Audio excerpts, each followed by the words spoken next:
12 professional killers. One target, no way out. But 90 minutes later, only one man was standing. And that man was the one who had to fight 12 to 1. In this story, everything goes wrong. Logic, laws of physics, survival rules, all thrown out the window. It was February 14th, 1933, Valentine's Day.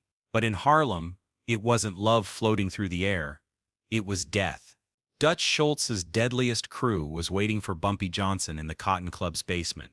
Tommy, the executioner Vento, Marty, Icebreaker Delaney, and 10 other killers, whose names weren't even worth remembering. They all had one job: kill Bumpy Johnson. But what really happened in that basement? How did he dodge 12 guns simultaneously? Was he truly alone, or did he have another plan altogether?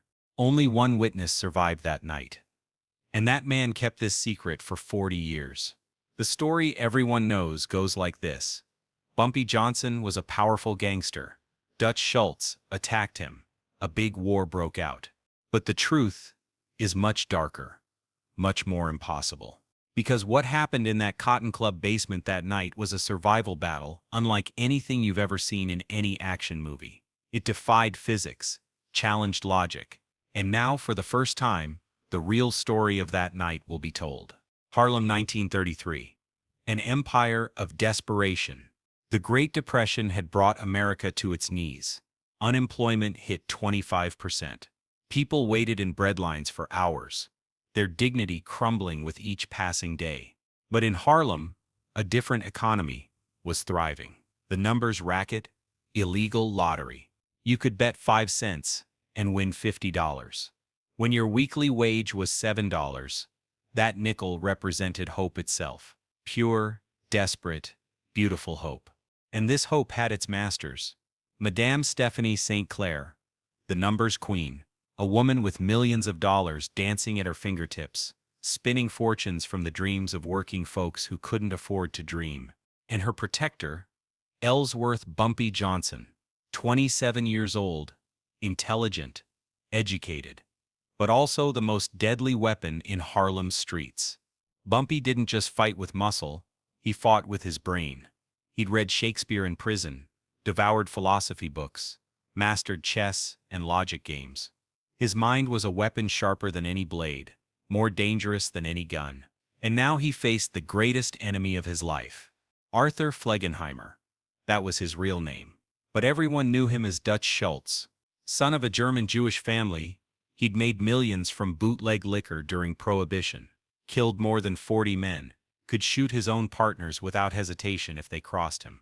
And at the beginning of 1933, he'd realized something crucial. Prohibition was ending. The 18th Amendment was going to be repealed. Alcohol would be legal again. The bootlegging business would be finished. Dutch needed a new empire, and he'd set his sights on Harlem. $20 million. That was the annual value of the numbers racket. Money flowing from the pockets of Harlem's 300,000 black residents, controlled by black gangsters. Dutch wanted all of it. January 1933. The first warning. Dutch's men walked into Madame St. Clair's club on 133rd Street. The message was simple.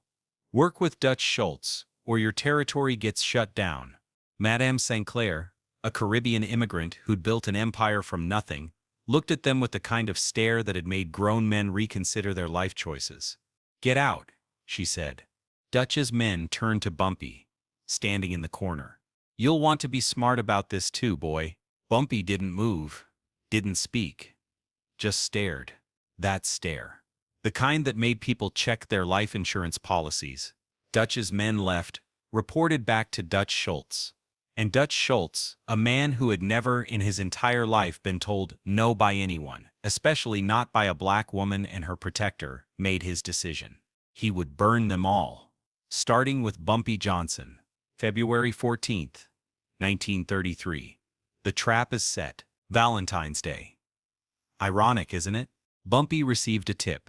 Dutch's men were planning to hit Madame St. Clair's main counting house on Lenox Street that morning. Bumpy went to check it out alone. That was his first mistake. Or maybe it wasn't a mistake at all. Maybe Bumpy knew exactly what he was walking into. Cotton Club basement. The perfect death chamber. This wasn't the famous Cotton Club downtown, the one with white audiences watching black performers dance for their entertainment. This was the real Cotton Club, where Harlem's players drank after midnight, gambled, settled scores. The basement was storage, whiskey crates, poker tables, and one exit. A narrow staircase. The perfect trap. 4:32 a.m. Bumpy descended those stairs. The room was dark except for a single bulb hanging from the ceiling. Then he heard it. The sound of safeties clicking off. 12 guns. 12 men stepped out of the shadows. Tommy, the executioner Vento, stepped forward. He'd killed 16 men, always up close, always looking into their eyes. He smiled. Dutch sends his regards. Bumpy stopped, hands at his sides. Face calm. He looked around slowly, counted 12 men, turned back to Tommy. This is all he sent? Tommy's smile faded, because there was something about Bumpy Johnson that people didn't understand. He didn't bluff, didn't posture. If he said something, he meant it. And now here, 12-1, asking this is all. This wasn't a bluff. This was calculation. 5 seconds. Negotiating with death. You got 5 seconds to beg, Tommy said, raising his gun. Bumpy tilted his head slightly. You're making a mistake. What mistake? You're about to die. The mistake, Bumpy said slowly, is thinking I came here alone. 12 guns were pointed at him, but now there was hesitation. Tommy glanced at the stairs. Nothing. Back to Bumpy. You're bluffing. Bumpy smiled for the first time. Then pull the trigger. Nobody fired. Because here's what Bumpy Johnson had learned since he was 10 years old. Violence has a rhythm. And right now, standing in that basement, Bumpy controlled the rhythm. When the lights went out, 3 minutes of hell. Tommy's finger tightened on the trigger. Last chance. Bumpy moved. What happened next? Nobody could fully explain. The only surviving witness gave a confused, fragmented account. But here's what we know. Bumpy didn't draw a gun. He went for the light. One punch. The hanging bulb shattered. Darkness. Complete darkness. Then chaos. The first shots came. Wild, panicked, firing at shadows and sounds. Tommy screamed, "Don't shoot, don't shoot."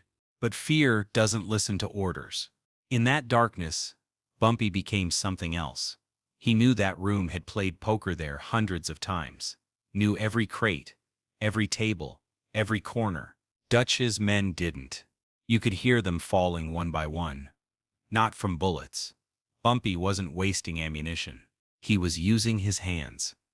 Their fear, their panic about shooting each other in the dark. A scream. A body hit the floor. Another shot. Another scream. Tommy tried to rally his men. To the stairs. Get to the stairs. But Bumpy was already there. The violence lasted maybe 3 minutes. Felt like 3 hours. Then silence. The aftermath. 11 bodies. 1 survivor. When someone opened the door from upstairs and let light spill down the stairs, they saw this: 11 bodies. Not all dead, but all down. Broken bones, wounds from their own gunfire, unconscious, bleeding. And one man still sitting against the wall, hyperventilating, gun shaking in his hand. Marty Icebreaker Delaney, the only one still conscious. Bumpy had vanished. Like smoke. Marty's journey, the bearer of bad news. Marty Icebreaker Delaney climbed those stairs. It took 20 minutes. Every step was agony. Broken ribs. Maybe worse. When he reached the street, the sun was rising over Harlem like a blood-orange warning painted across the sky. He flagged down a taxi with bloody money. Bronx, he gasped. Arthur Street. Dutch Schultz headquarters. The cab driver, an old Italian immigrant who'd seen enough violence in his homeland to recognize it anywhere, kept glancing in his rearview mirror. Marty was leaving red handprints on everything he touched. "Mister, you need a hospital?" Marty shook his head. "Just drive." Through the window, Harlem was waking up. Mothers walking children to school. Men heading to whatever jobs they could find. Women hanging laundry on fire escapes. Normal people living normal lives. Completely unaware that 12 men had just learned the hardest lesson of their lives in a basement 6 blocks away. The taxi crossed the bridge into the Bronx. Dutch Schultz's territory. Different world entirely. Here the Irish and Italian neighborhoods mixed uneasily with Jewish immigrants. All of them trying to climb the American ladder, some choosing legal means, others choosing Dutch Schultz's way. 8:17 a.m. The bad news arrives. Marty stumbled into Dutch's social club. Dutch was having breakfast. Eggs over easy, buttered toast, black coffee, reading the morning paper. The New York Times. Headlines about Roosevelt's New Deal, unemployment numbers, bank failures. Dutch looked up, saw blood-soaked Marty, and froze with his coffee cup halfway to his lips. Where are the others? Marty couldn't speak at first, just shook his head. Where are my men? Are they dead? Dead, Marty whispered. All of them. He let me live to bring you a message. Dutch stood slowly. The newspaper crinkled in his grip. What do you mean? He let you live. He let me live to send you a message. The entire room went quiet. Dutch's lieutenants, his accountants, his bodyguards. Everyone stopped, stared. What message? Marty reached into his jacket. Dutch's men went for their guns, but Marty just pulled out a playing card. Ace of spades. Blood-stained. He placed it on the table in front of Dutch. He told me to tell you this. Harlem ain't for sale. You send more men, I'll send more cards. I'm collecting a full deck. Dutch choice. War or peace? Dutch Schultz stared at that card for a long, long time. His men waited for the order. They expected him to send 50 men to burn Harlem to the ground. Instead, Dutch picked up the card, studied it, then smiled. Not a happy smile. A resignation smile. He's got balls. I'll give him that. Boss, we can't let this stand. Dutch raised his hand. You know what it costs to fight someone who ain't afraid to die? Someone smarter than you? Someone with the whole neighborhood behind him? He shook his head. Everything. And for what? Numbers money. There's easier money out there. He threw the card in the ashtray, lit it with his cigarette lighter. We're done in Harlem. Let Bumpy Johnson have it. But the story doesn't end there, because Dutch Schultz was lying. He wasn't done. He was planning something bigger, something that would make the Cotton Club basement look like a children's tea party. The real plan, Dutch's revenge. 3 days later, Dutch called a meeting with his top men. Not at the social club. At a warehouse in the South Bronx where they could talk without ears listening. Vincent Mad Dog Call was there. Legs Diamond, Irving Wexler, better known as Waxy Gordon. The biggest names in New York's underworld. Dutch spread a map of Harlem across a wooden crate. Gentlemen, we have a problem. A smart problem. He pointed to different locations on the map. This Bumpy Johnson thinks he won something. He thinks he scared us off. But what he really did was declare war on every white operation in New York City. Legs, Diamond, a thin man with cold eyes, leaned forward. How you figure? Because, Dutch said, if word gets out that a bunch of Negro gangsters can run us off their turf, what happens to our reputation? What happens when the Italians down in Little Italy decide they don't need to pay us tribute? What happens when the Irish in Hell's Kitchen figure they can fight back? The room went silent. This ain't about Harlem anymore, Dutch continued. This is about respect. And if we don't get it back, we lose everything. Mad Dog Call nodded slowly. So what's the play? Dutch smiled. We don't just kill Bumpy Johnson, we make an example. We show the whole city what happens when you cross Dutch Schultz. He pulled out a photograph. Madame Stephanie St. Clair. We take her first. Public, messy. Make Bumpy watch, then we take him apart, piece by piece. But not quick. Slow. So everyone knows the price of disrespect. Waxy Gordon shifted uncomfortably. Dutch, you're talking about starting a race war. The cops won't ignore that. The feds won't ignore that. The cops, Dutch said, work for whoever pays them best, and we pay them very well. The trap within a trap. But Dutch Schultz had made a critical error, one that would cost him everything. He assumed Bumpy Johnson was just another street thug who'd gotten lucky. He assumed the Cotton Club basement was a fluke, a one-time thing. He was wrong. Because Bumpy Johnson had been expecting Dutch's real response, had been planning for it. 2 days after Dutch's warehouse meeting, a new player entered the game. Lucky Luciano. Charles Lucky Luciano, the most powerful Italian crime boss in New York. The man who would eventually organize all of organized crime into families, territories, rules. Lucky had been watching the Dutch-Bumpy conflict with great interest. Not because he cared about Harlem, he had his own territories to worry about, but because Dutch Schultz was becoming a problem for everyone. Too violent, too unpredictable, too much heat. And now Dutch was talking about race wars, about making examples, about doing things that would bring federal attention down on all of them. Lucky made a decision. He sent a message to Bumpy Johnson. The meeting unlikely allies. February 28, 1933. A cold Tuesday night, Bumpy Johnson walked into Umberto's clam house in Little Italy. This was enemy territory. Italian territory. The kind of place where black men didn't walk in alone unless they were delivery boys or never planned to walk out again. But Bumpy Johnson had been invited. Lucky Luciano sat in the back booth, wearing a perfectly tailored suit, eating linguine with clam sauce, reading a racing form. 2 bodyguards flanked him, but they kept their distance. Bumpy approached the table. "Mr. Luciano." Lucky looked up, smiled. "Bumpy Johnson. Sit down. You eat clams?" Bumpy sat. "Not usually. Try them. Giuseppe makes the best in the city." A waiter brought another plate. Bumpy ate in silence while Lucky studied him. "You know why you're here?" Lucky finally asked. "I got some ideas. Dutch Schultz is planning something big. Something that's gonna bring heat down on all of us. Federal heat." Bumpy nodded. "I figured. You figured." Lucky smiled. "Most men, they kill 12 of Dutch's guys. They go into hiding. Wait for the storm to pass. You're sitting here eating clams with me. Hiding don't solve problems." "No, it don't." Lucky leaned forward.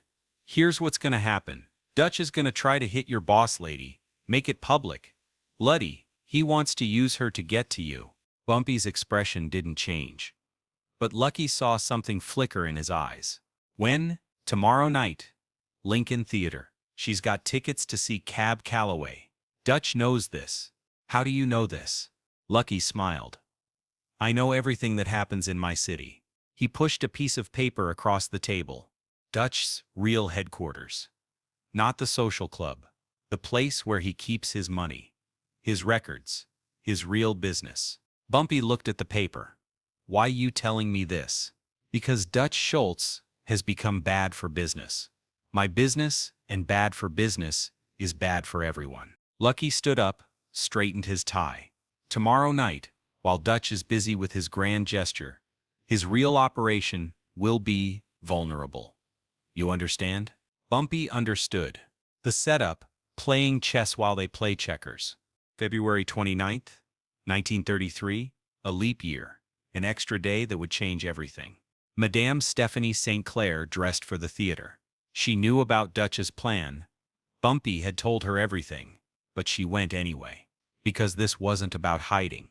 This was about showing Dutch Schultz that Harlem didn't run scared. She wore her finest dress, her best jewelry, took a taxi to the Lincoln Theater like she was going to her coronation, not her execution. Dutch's men were waiting, 20 of them, scattered around the theater, armed. Ready? But they were watching the wrong show. While Dutch's army focused on the Lincoln Theater, while they prepared for their grand gesture, while they planned their public execution, Bumpy Johnson was across town, at Dutch's real headquarters, with 40 men. Not Harlem street soldiers. Professional thieves, safe crackers. Men who knew how to get in and out of places without making noise. While Dutch was planning to send a message to Harlem, Bumpy was about to send a message to the entire New York underworld. 9:47 p.m. The real victory. The Lincoln Theater was packed. Cab Calloway and his orchestra were in the middle of Minnie the Moucher when Dutch's men made their move. But Madame St. Clair wasn't in her seat. Because Lucky Luciano had sent his own men, not to fight Dutch's crew, to escort Madame St. Clair out the back exit before the show even started. While Dutch's men waited for a target that would never appear, while they held their positions like good soldiers following a bad plan, every safe, every ledger, every record, every dollar, $200,000 in cash. But more importantly, all the evidence of Dutch's corrupt police contacts, his political connections, his business relationships. When Dutch's men finally realized they'd been played, when they rushed back to the warehouse, they found it empty. And on Dutch's desk, a note: "Next time you want to play chess, learn the rules first." The surrender, March 1st, 1933. Dutch Schultz woke up broke. Not just financially broke, though $200,000 in Depression-era money was enough to cripple any operation. Broke in every way that mattered. His police contacts were compromised. His political connections exposed. His business partners knew he could be outmaneuvered by a Harlem gangster. But worse than all of that, everyone knew. Lucky Luciano had made sure of that. By noon, every crime boss in New York had heard the story. Dutch Schultz, the man who'd built an empire on fear and violence, had been outsmarted by Bumpy Johnson. Not outgunned, outsmarted. At 3 p.m., Dutch Schultz called a meeting with Bumpy Johnson. They met at the same diner where this all started. Neutral ground, no guns, no bodyguards. Just two men who'd learned things about each other. Dutch looked older, tired, defeated. "You win," he said simply. Bumpy nodded. "I know.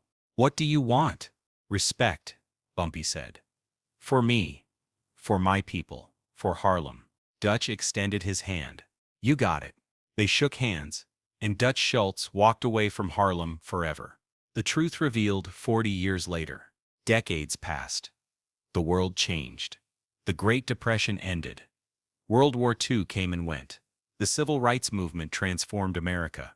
And Harlem evolved from a hub of jazz and numbers running into something entirely different. But the story of that February night in 1933 lived on. In 1974, a young journalist from the Amsterdam News named Marcus Williams was writing a piece about the golden age of Harlem gangsters. He'd heard whispers about the Cotton Club incident, fragments of stories told in barbershops and corner bars, but nobody would talk on the record. Until he found Clarence Honeyboy, Washington. Honeyboy was 81 years old, sitting on a stoop on 135th Street, feeding pigeons and watching the neighborhood kids play stickball in the same streets where Bumpy Johnson had once walked like a king. "You want to know about Bumpy and that night?" Honeyboy asked, his eyes still sharp despite his age. "Son, sit down.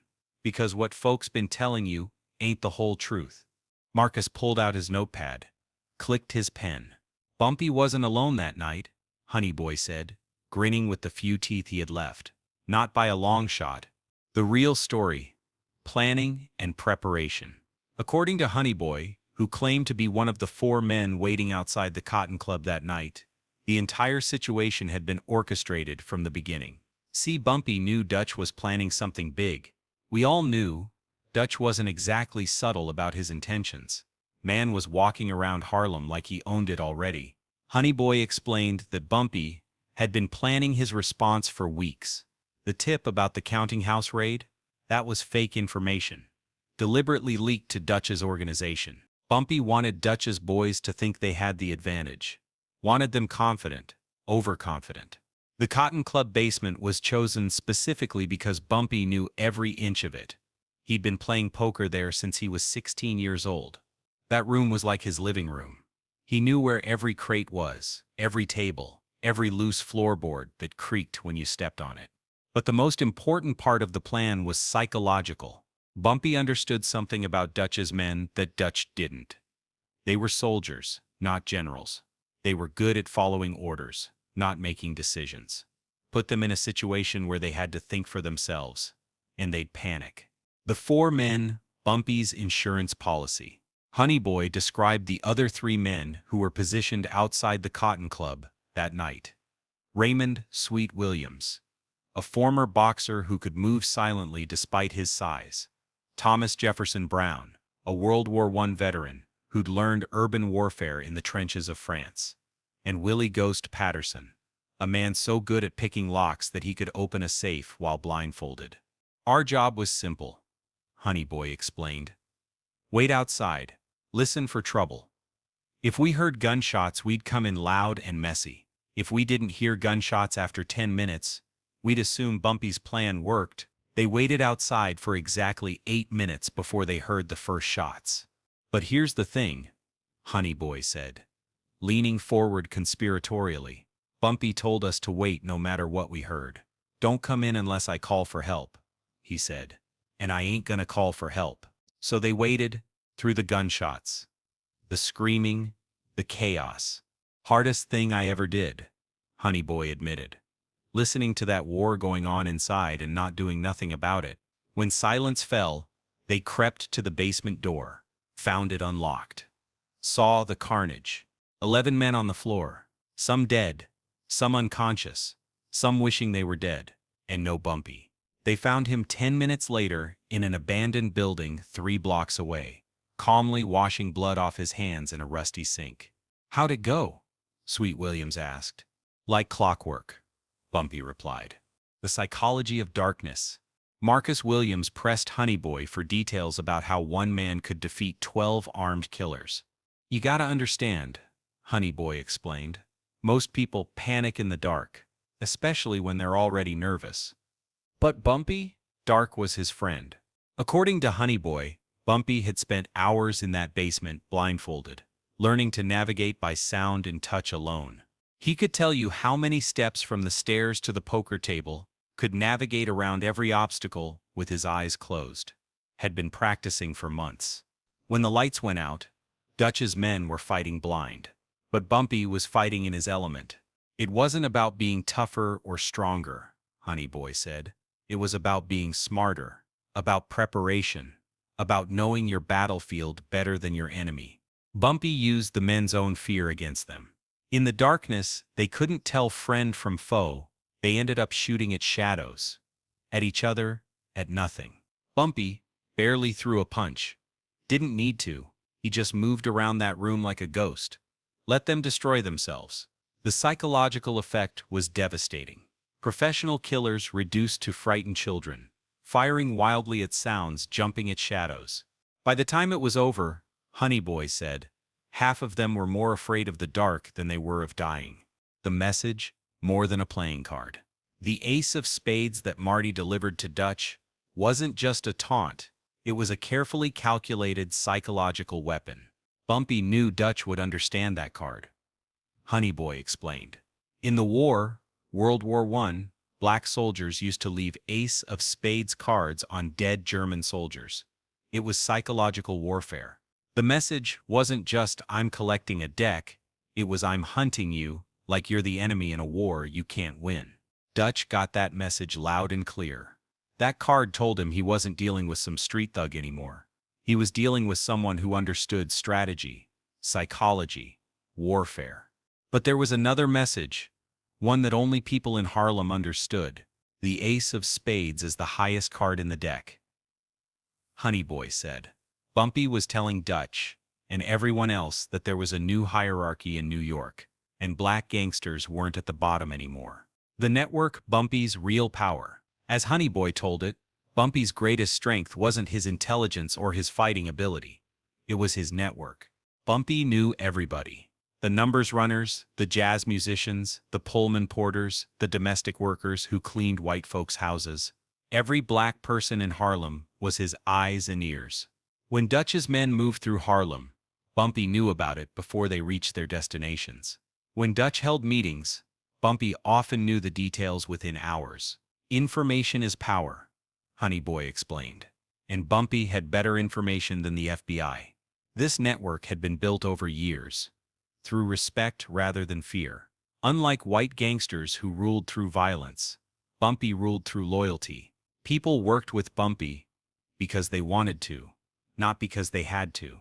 He protected the neighborhood, kept the hard drugs out, made sure the working folks could play their numbers without getting cheated. This loyalty meant that when Dutch Schultz threatened Bumpy, he was threatening everyone in Harlem. It wasn't just Bumpy fighting Dutch, Honey Boy said. It was the whole neighborhood. The ripple effect. Changing the game. The defeat of Dutch Schultz sent shockwaves through New York's criminal underworld that lasted for decades. Before Bumpy, Honey Boy explained, black gangsters were considered second class.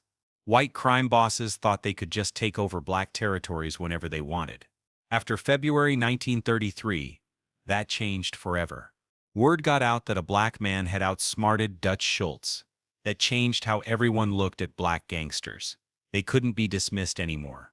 The story spread beyond New York, influencing how organized crime operated in cities across America. Black crime organizations gained respect, territory, power. Bumpy didn't just save Harlem, Honey Boy said. He changed the whole game. The price of victory. But victory came with a cost. The attention that Bumpy gained from defeating Dutch also attracted unwanted scrutiny from law enforcement. The feds had been ignoring black gangsters, Honey Boy explained, figured they weren't important enough to worry about, but after Dutch, they started paying attention. Federal agents began investigating Bumpy's operations. Surveillance increased. Pressure mounted. Bumpy knew his time in the spotlight was limited, Honey Boy said, so he started preparing for the next phase. That preparation involved legitimizing some of his operations, moving money into legal businesses, creating networks that could survive federal investigation. By 1935, Bumpy was running a different kind of organization, still illegal, but smarter, more sophisticated. Dutch's downfall. The inevitable end. As predicted by many, Dutch Schultz's aggressive tactics eventually caught up with him. His defeat in Harlem was just the beginning of his downfall. Dutch couldn't accept being beaten by a black man, Honey Boy said. It aided him, made him reckless. Dutch began taking bigger risks, making more enemies, attracting more attention from law enforcement. On October 23, 1935, Dutch Schultz was assassinated in a Newark tavern by gunmen sent by other white crime bosses who considered him too dangerous to live. They killed him not because of what he'd done, Honey Boy explained, but because of what Bumpy had done to him. Bumpy had shown everyone that Dutch could be beaten, and that made Dutch a liability. The irony wasn't lost on anyone in Harlem. Dutch Schultz's own people had finished what Bumpy Johnson started. The legend lives on. By 1974, when Marcus Williams interviewed Honey Boy, Bumpy Johnson had been dead for 3 years. But his legend was stronger than ever. Young cats today, they think Bumpy was just another gangster, Honey Boy said. But he was more than that. He was a symbol of what was possible when intelligence triumphed over brute force. When preparation defeated intimidation, when respect was demanded rather than requested, Bumpy showed every black man in America that we didn't have to accept being treated as less than, Honey Boy explained. That we could fight back, that we could win. The story had been passed down through generations, each telling adding new details, new interpretations. Some of it's true, some of it's legend, Honey Boy admitted, but the heart of it is real. One man stood up to 12, one man said enough, and everything changed. The modern legacy. Marcus Williams published his article in 1975. It won a journalism award and sparked renewed interest in Bumpy Johnson's story. Historians began researching the incident. Some details were confirmed through police records and newspaper accounts. Others remained unverifiable. But the impact was undeniable. Whether every detail is accurate doesn't matter, wrote Dr. James Morrison, a historian at Columbia University who studied the incident extensively. What matters is what the story represents, the moment when black organized crime gained equal footing with white organized crime in America. The final truth. What really matters. In his final interview before his death in 1976, Honey Boy Washington offered his ultimate perspective on that February night in 1933. People ask me if Bumpy really fought 12 men alone, he said, if he really defeated them all in hand-to-hand combat. If the story is really true. He paused, looked out at the Harlem street where children were playing, where life continued, where the struggles and victories of previous generations lived on in the dreams of the next. "Here's what I know is true," he said finally. Bumpy Johnson stood up when standing up meant probable death. He fought when fighting meant impossible odds. He won when winning seemed impossible. And because of that night, because of that stand, every black man in America could walk a little taller, could demand a little more respect, could believe a little more strongly that the impossible was possible. That's what really happened in that Cotton Club basement. That's the only truth that matters. Epilogue. The eternal message. Today, nearly 90 years later, the story of Bumpy Johnson's impossible victory continues to resonate. Not because it's a perfect historical record. It probably isn't. Not because it's a simple tale of good versus evil. It certainly isn't. But because it represents something fundamental about the human spirit. The refusal to accept limitations imposed by others. 12 professional killers entered that basement to murder one man. Only one of them walked out with a story worth telling. And that story of intelligence over strength, preparation over panic, respect over fear, remains as powerful today as it was in 1933. Because sometimes, against all odds, against all logic, against all expectations, the underdog wins. And when that happens, it changes everything. For everyone. Forever. In that Cotton Club basement, Bumpy Johnson didn't just save his own life. He proved that impossible odds could be beaten. That respect could be demanded. That one man, properly prepared and unafraid to die, could change the world. The 12 men came to teach a lesson about power. Instead, they learned one about dignity. And that lesson echoes still.